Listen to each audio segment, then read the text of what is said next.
In the past, Clinton County, Missouri was the western edge of the United States. Situated between two emerging cities, Kansas City and St. Joseph, Clinton County benefited from their growth. The Pony Express, the Gold Rush, and Western migration brought people through the county, but the population that settled here put it on the map. Plattsburg became the beef capital of the world. Lathrop was the major supplier of mules for the Boer Wars and World War I. 5 railroads crisscrossed the county, and the nation's first north-south highway ran through Cameron, Plattsburg, and Trimble on its way to Kansas City.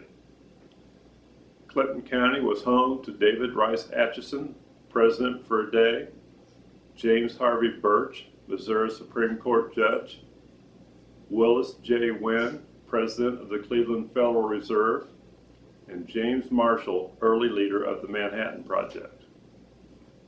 Here are more family histories of Clinton County.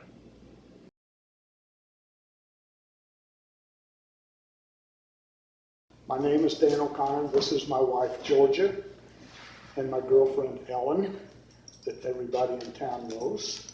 Yes, Ellen. And I was born in '46 on the farm that's a Century Farm, north of Plattsburg, about 5.5 miles northeast of Plattsburg. And my father and mother were O'Connor and Broderick. Dad, of course, was the O'Connor. My mother was from Perrin and Helen Broderick. And their great-grandparents were all lived together in Ireland, just about 3 miles south of Abbey Field, Ireland, in Limerick County.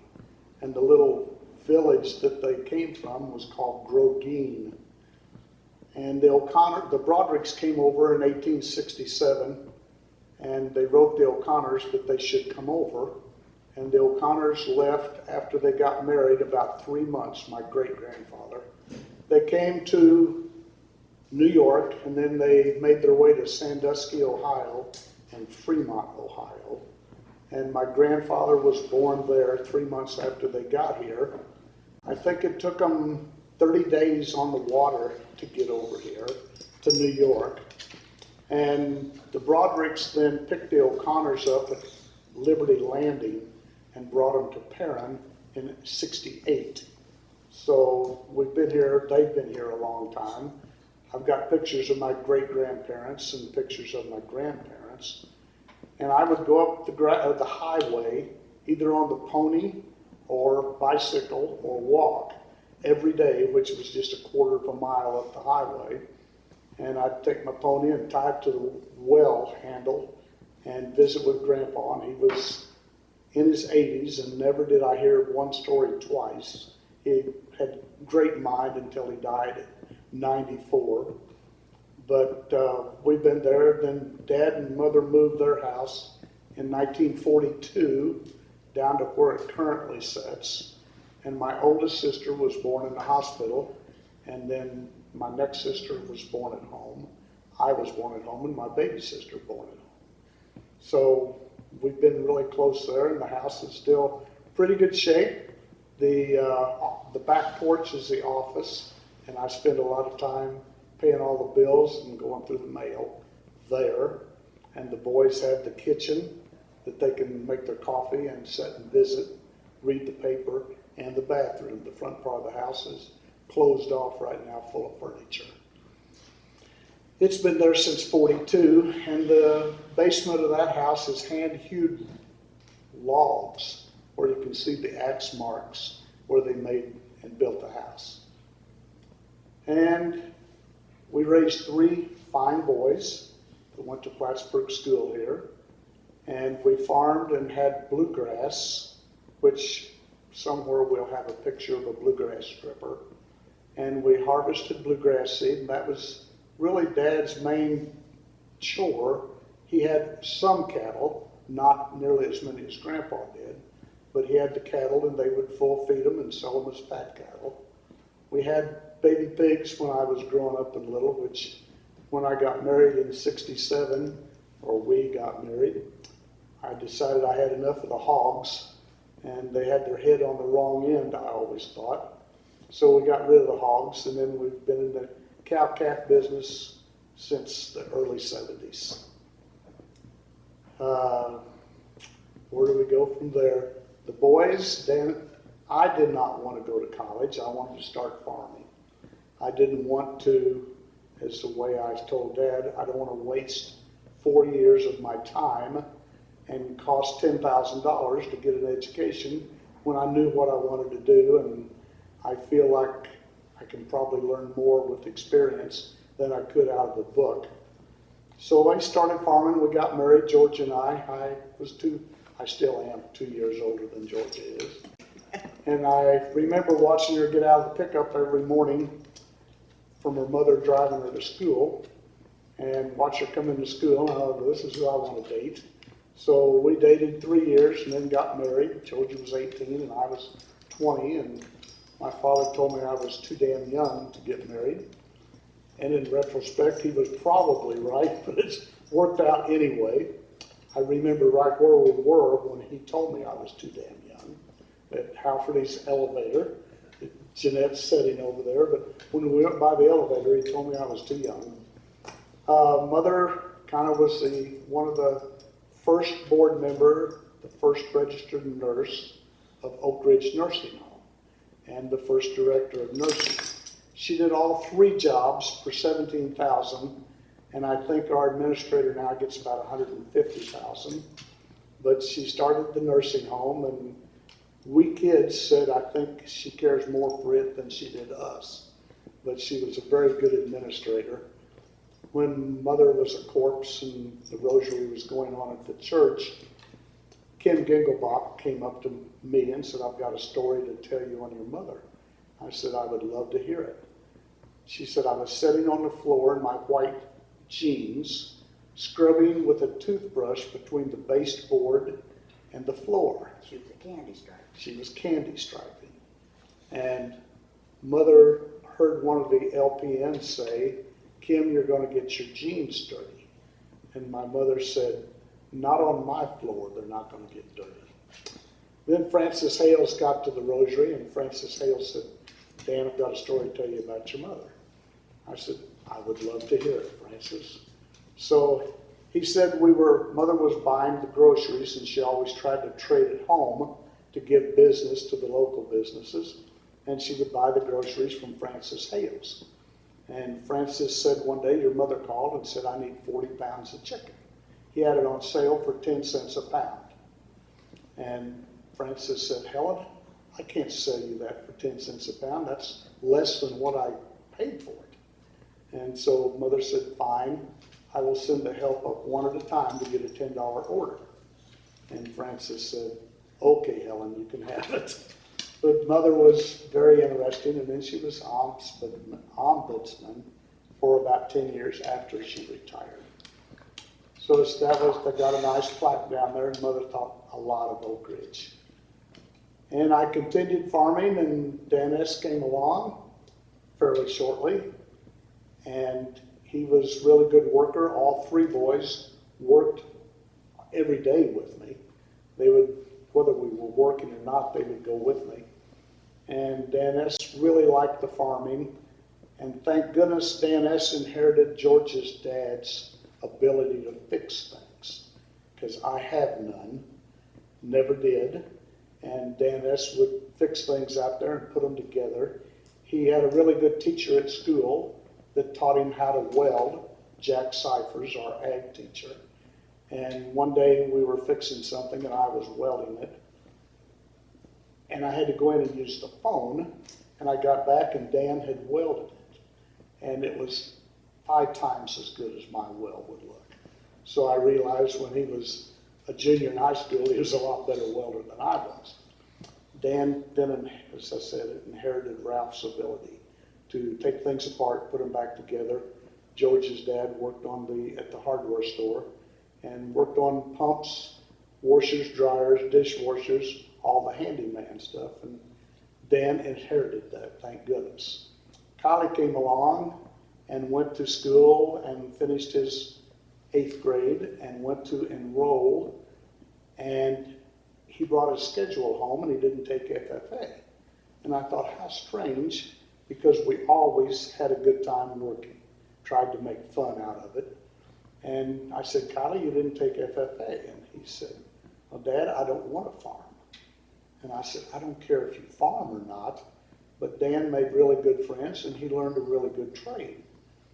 Kylie didn't take FFA, and he went on to college, finished high school, went to college, and his freshman year, he took agriculture, ag science in college, and his freshman year he decided to quit that and take ag science. He took ag business first.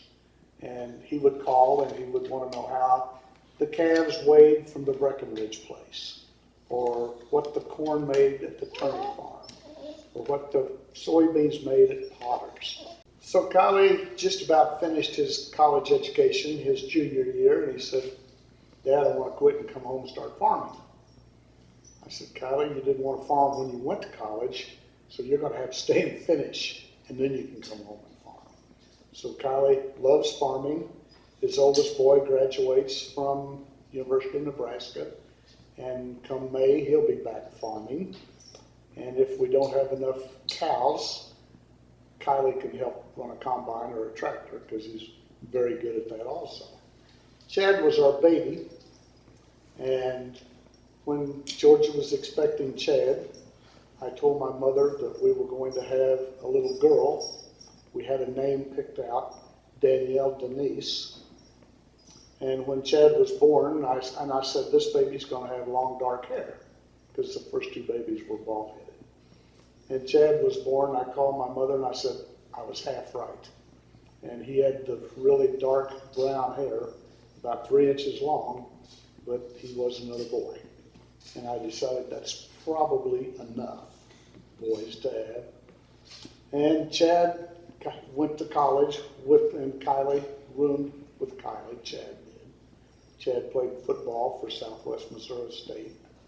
And Kylie loved watching him, but Kylie took a job at Jiffy Lube. And I wanted him just to stay and make better grades, which he did make really good grades.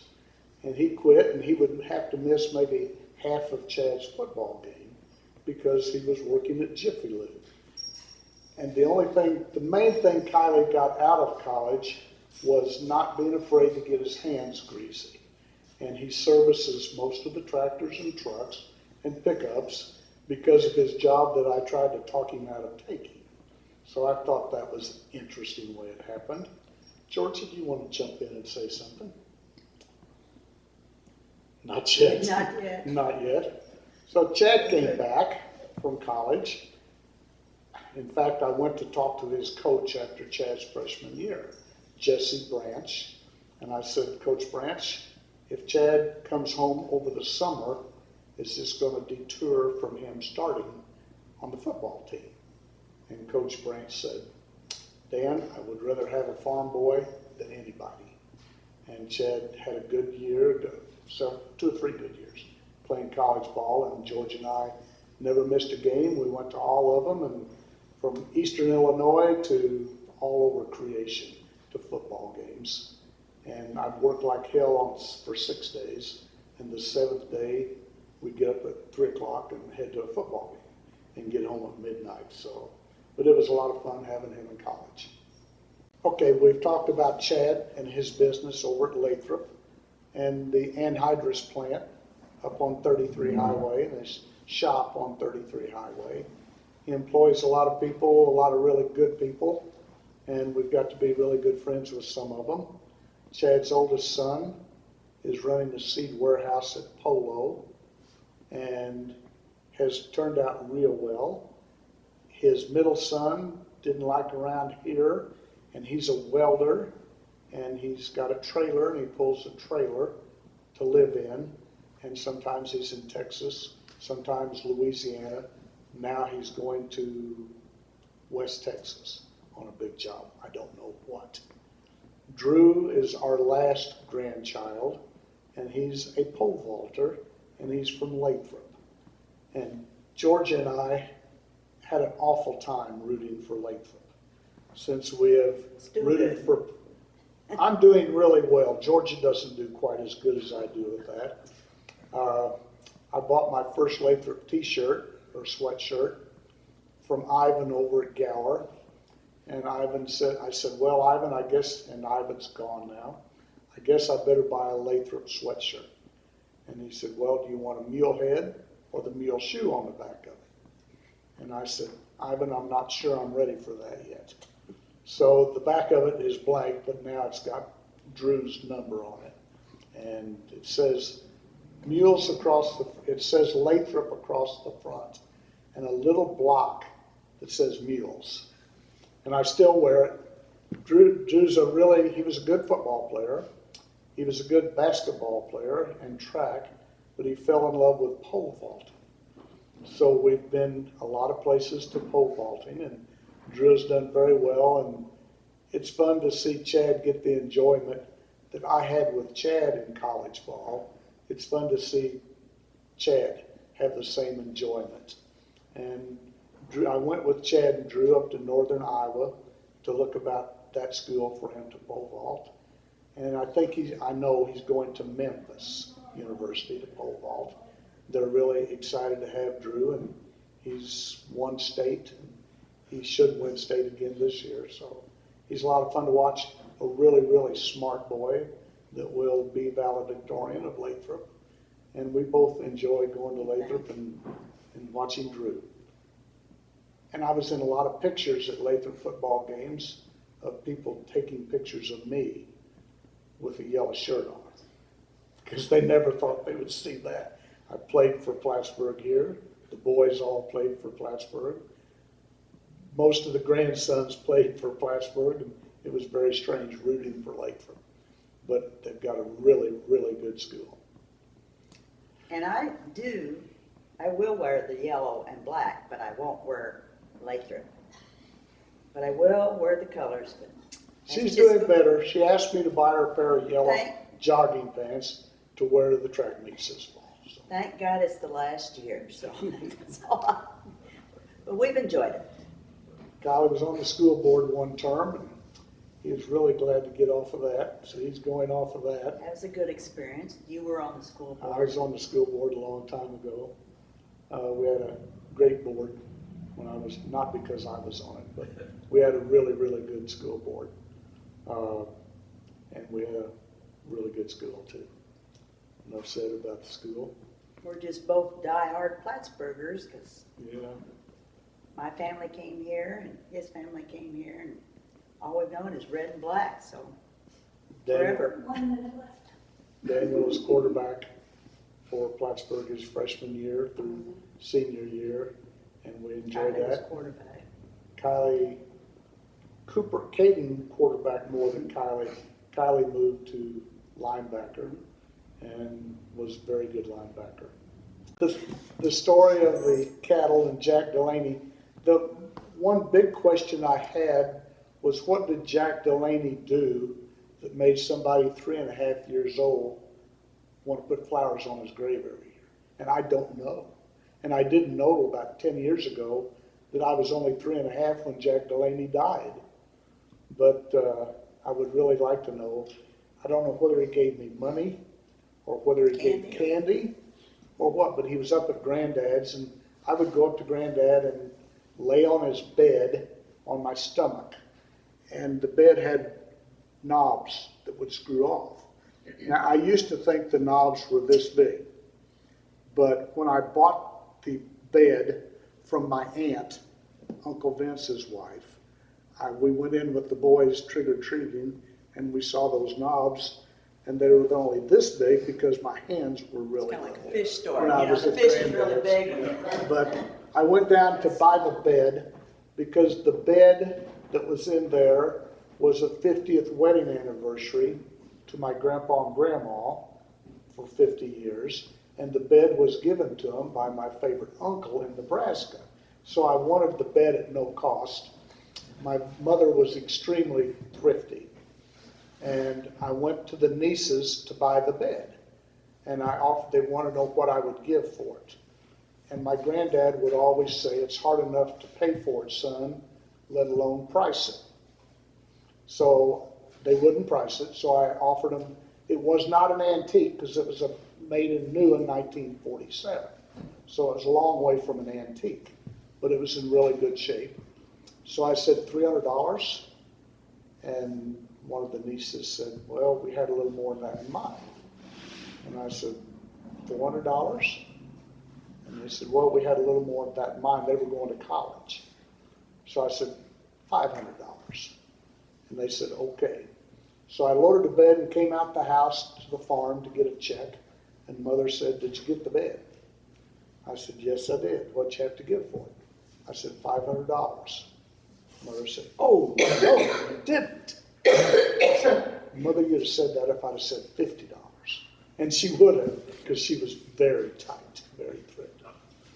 On the back of the toilet stool, she kept two, Jeanette, you listen to this, she kept 2 extra rolls of toilet paper. And one morning, Mother's chair was right by the bathroom door. And I was sitting that morning, and I looked on the back of the toilet stool, and it had 5 written in pencil on the end of the roll, 5-23, May 23rd. I cracked the door, and I said, Mother, what's the writing on the toilet paper? What's the significance? And she got this really shitty grin on her face. And she said, I just wanted to see how long it took you 4 boys to go through 4 rolls of toilet paper. I said, are we using too much toilet paper, Mother? And she said, I didn't say that. So about 2 weeks later, the roll was gone. I cracked the door. Mother, how'd the test go?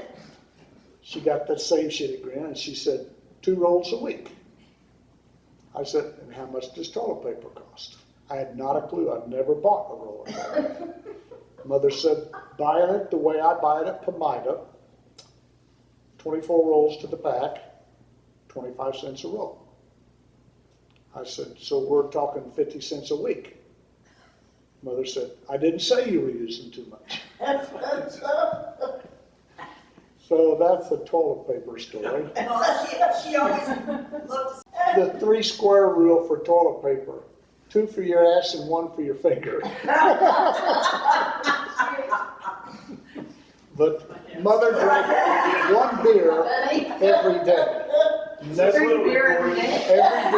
Every day she would drink 1 beer. Never more and never less. And she would put the beer cans on a traveling little shelf. And sometimes, just to see, I would count the beer cans. 12. Next day, 13. Never more. And she would crush them. She'd stand at the kitchen sink and hold on to the sink and crush the beer cans and then bring them down here to the aluminum place. But she would never drink more. She got awfully hard to stay awake, so she started making quilts. And it took 1 year to make them. What do you call them? Patchwork? Sample. Squares. But she did every stitch by hand, and they are completely unbelievable how even her stitches are.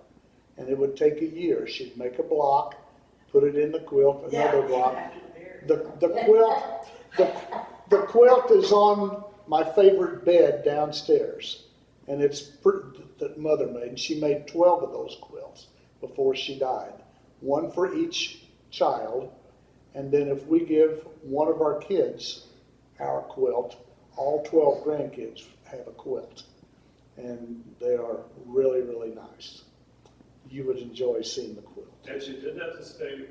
To stay awake at night, because she couldn't stay awake. And she would quilt probably 6 hours or 7 a day. Wow. And it took a year to make one. Wow. They've got 3 rows of material around the bottom that's all quilted too. I think I just go to Hamilton to buy it. I think you all have heard a lot of stories I've had of this, haven't you? Oh, yeah. Bruce Kennedy the other day, we were talking about Plattsburg's playing at Hamilton in the tournament, and Bruce said the winner gets a quilt.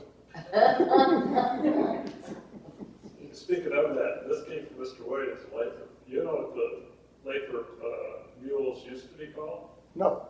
Lathrop Tigers. Really? I Did not know that. Oh, now Now that's, know that. No, it'd be right. If Estill said it, it would be right. He said You would it. know. Yeah. He He was still working, setting tombstones and stuff at 75. Was it? He's a tough bruiser. No, he said if he wanted to make some people mad over here, he'd come over here and tell them what Lathrop used to be called. I'll be darned. Tigers. Hadn't heard that. And I still don't drink coffee. Yeah, just use a lot of cream. See that? Yeah. and they were smoking cigarettes and he paid them $100 if they quit He smoking. gave us each $500 not to smoke. Whoa. And he gave us $500 not to drink. And I had seen enough drinking vodka growing up that I wasn't about to drink. And I haven't drank since I was 18 years old. Not a drink, except wine at the church. One sip of wine with communion. But I don't drink and never told the boys not to drink, but I've told them, be careful. It's in the genetics, I feel sure. And it was bad on the O'Connor side. My dad and 3 brothers at one time were all alcoholics. They didn't know what an alcoholic was at that time. And my uncle, same, the one that ran the feedlot, his partner came up one day and Dennis was drunk and he said, do this again and we're done. So Dennis quit then. Dad quit, and he would quit for 2 or 3 months or 4 months, and then we'd go to Notre Dame to a football game, and he'd have a Bloody Mary on the airplane. And then he'd start on vodka again. And he would hide it under the bush, and when he went out to get the mail or the paper, he would take a drink, and when I'd come in the house, he'd have his cap tipped back. You could already tell at 6 o'clock in the morning he had had a drink. So my mother said, no wonder the Russians fight so much drinking the vodka. But Dad was hard to get along with when he drank vodka, and then he would quit and he would drink beer, and he'd drink a half a beer or a fourth of a beer, and then throw the can in the ditch and open up another one that was cool, and he could do that all day and you'd never know he had a drink. But the vodka was one sip and he was a different person, and he was hard to get along with. I started farming mainly in '60 because Dad had a terrible heart attack and could not work any after that. He was in the hospital nearly a month. And at 14, I would drive my mother back and forth to St. Mary's Hospital. We'd go down every day to the hospital. Wait a second, you were 14? When I was 14, yep, and drove a lot. And you didn't go to college then? No. You stayed on the farm and just farmed? Mary Jane, you'll like this, Mary Jane and Sam. Remember Sam? You're almost too young. No, I do remember. Paul's son, and Sam was a phenomenal kid, really great. And he dated Sister Joe for 3 years. And they would always have parties out at the farmhouse with Mother and Dad there and me there. And one day Mary Jane said, where are you going to go to school? To me. And I said, well, Mary Jane, I don't think I will. I think I'll just stay here and farm. You're not going to have any couth. And her brother Sam said, or her cousin Sam said, what in the hell's couth? He was sitting on a piano stool when he said that. I'll never forget that. He was really great. Dad put a big light, 500 watt, in front of the house. And when Sam would pull up, or Kay's boyfriend, it was like it was daylight. And Sam took the 500 watt bulb out, and he brought one of those little 2 watt brooder bulbs and put in there. We used to bale a lot of hay for newbies, 100,000 bales a year. We got 25 cents a bale for mow, rake, and bale. And we'd bale 2,000 bales, 2,000 bales a day. And if I didn't get 2,000 bales, I had a bad day. This is And square bales. No, little round bales. Oh, The Alice Chalmers had to stop to make every bale. And you'd stop in a nest of bumblebees, and it was quite a deal. We mowed a lot of pastures for newbies, all the Glenkirk ground and the newbie ground, and ran 6 John Deere mowers, 6 little 8-in tractors, and did that for several years too. Was the newbie farm, is it west of town or was it south? It was west, south, and east. The home place was the farm that Mr. McGee bought, Tom McGee. And Not a McGee Conservation Conservation. Area. Okay, all right. yeah, Is he, it on both sides of, it was on both sides of the road there. There was a lot down on J Highway that Newby's owned, that Filger's own now. And this farm out west of Plattsburg that Mary Ann Barman has, that was Newby ground also. That was where Jake lived, was out there. Jake was harder to get along with. Paul was really good to get along with. Ralph was pretty tight. Ralph and Dolores was fine, but Ralph would want to deduct for 5 acres of ditches in the middle of the farm, and we could mow a square 40 acres a lot quicker than we could mow around ditches. So we'd have to fight every time we went to settle up, argue. Sam was a really good kid. that's a lot of hay per day, 2,000.